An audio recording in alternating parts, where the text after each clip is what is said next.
eu tenho muitas curiosidades sobre métodos de recuperação de jogador, métodos de manutenção de preparo físico, a forma como Jesus convive e se relaciona com os jogadores do Flamengo. Eu tenho... E essas curiosidades são perguntas sem resposta, né? Porque é tudo muito fechado.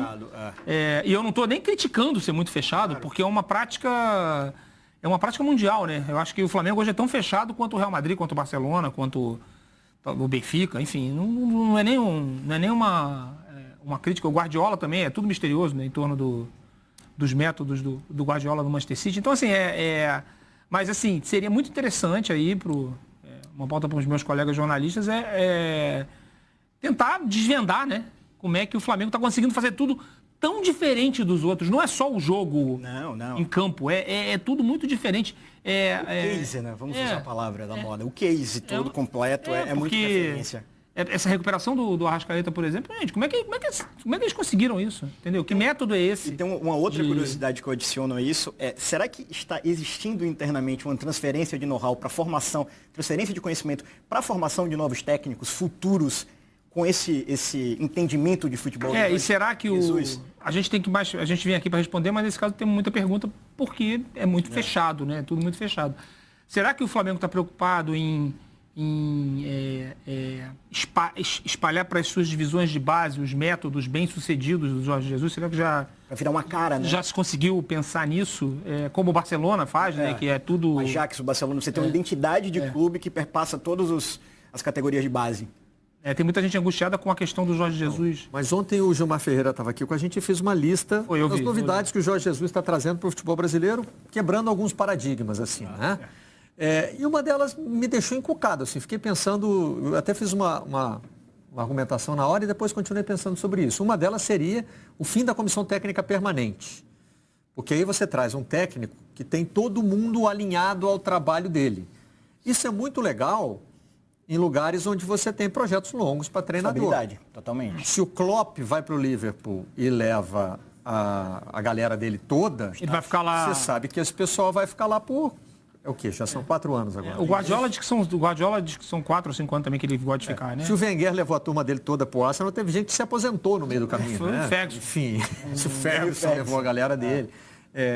Agora, no Brasil, para a gente fazer isso, aí você vai você vai exigir uma quebra de paradigma muito maior. Sem dúvida. Porque se a gente chegar à conclusão de que o técnico tem que vir com a equipe toda, como já aconteceu no futebol brasileiro, né?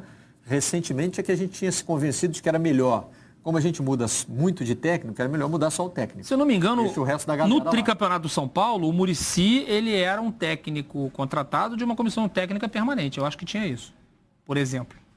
Tinha aquele... Meu nome dele, gente, o auxiliar. Milton Cruz, né? Que foi auxiliar, exatamente. Tempo. Não, porque se você vai abraçar esse projeto... Não, tudo bem, para trazer um cara como o Jorge Jesus, você tem que trazer o João de Deus, né? Esse é o que a gente sempre lembra por causa da quebra de hierarquia, né? O Vanderlei Luxemburgo, para onde vai, leva o Antônio Melo, não é isso? Já teve lugar que não levou recentemente. O Filipão, né?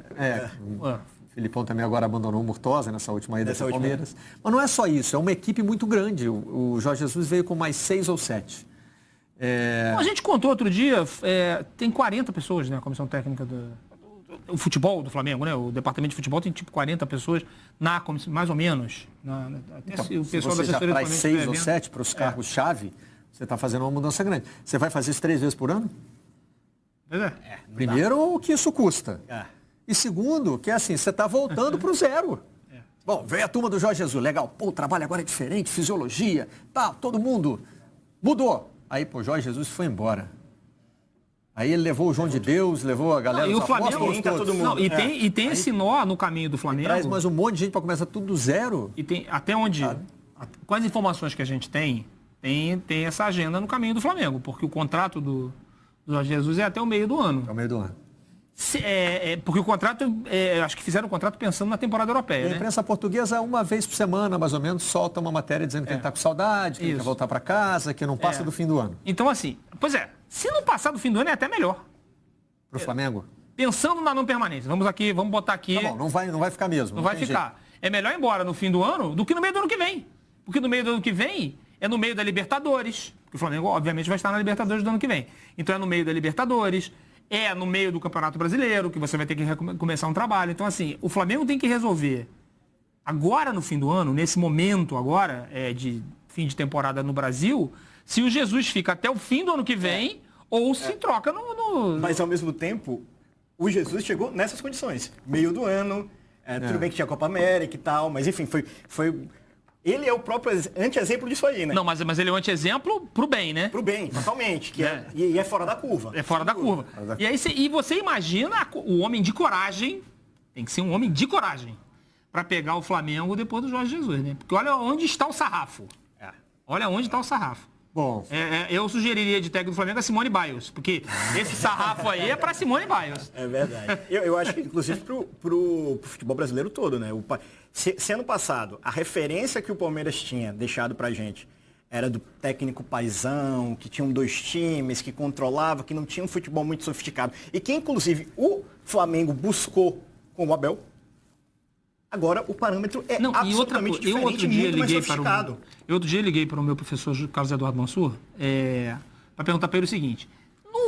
Na Europa, em que tamanho fica o Jorge Jesus? A velha história das prateleiras. Qual prateleira? Em que prateleira está o Jorge Jesus? Segundo o Mansur, na Europa, na 3ª. É que ele não chamou a atenção do mercado internacional. Né? Então, assim, um técnico de 3º escalão na Europa chega no Brasil e torna... Se eu sou técnico no Brasil hoje, eu tenho vergonha de sair de casa. Provocação agora para vocês da imprensa. Por não? Vocês também têm que mudar a forma de ver futebol, porque o Flamengo do Jorge Jesus está sendo analisado também em Portugal, né?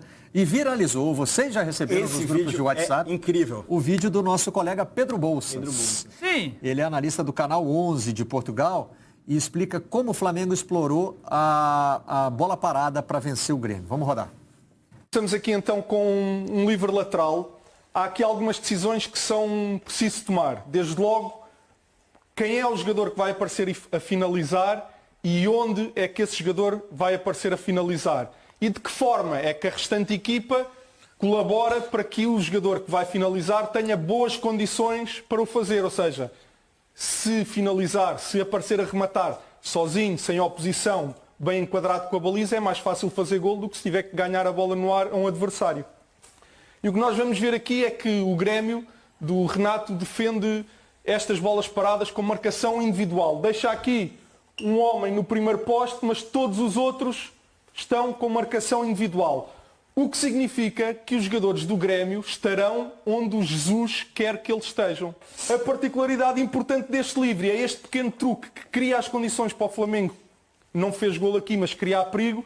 É que, ao contrário de alguns livros em que tu metes a bola na área e estão 4 ou 5 a querer fazer golo, não. Aqui só há um jogador preocupado em fazer golo, que é o Bruno Henrique. Todos os outros estão a fazer aquilo que o professor disse. Estão a bloquear os adversários para que eles não consigam chegar aqui. Nós vamos ver aqui o vídeo.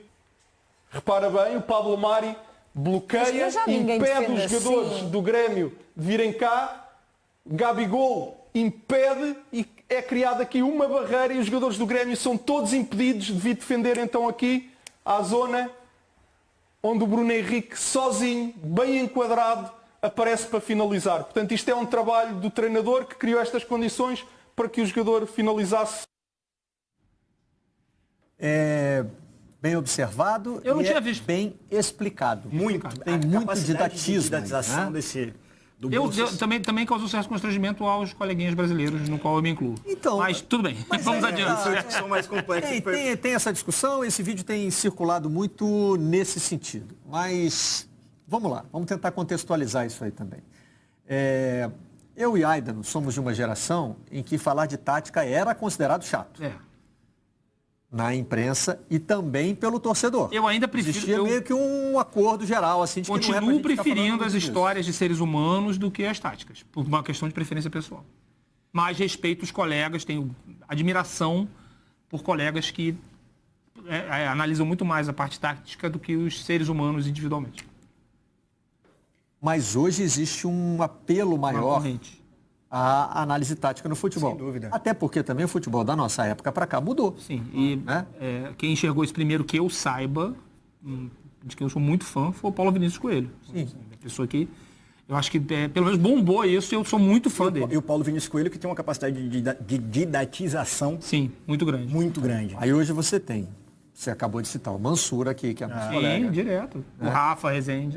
Você tem o Rafael Rezende, você tem o Rafael Oliveira, que saiu há pouco tempo da ESPN, foi para a DAZN, se não me engano. Isso. Então você tem hoje uma linha de jornalistas... Já virou uma corrente, há muito tempo. Que se dedicam a estudar tática. O Mansur se dedica a me irritar, por exemplo, quando eu falo que aquele drible ali, ele não foi porque, na verdade, um deslocou, foi pra lá, não sei o que, não sei aonde, treinou de manhã, e o meu drible ficou totalmente...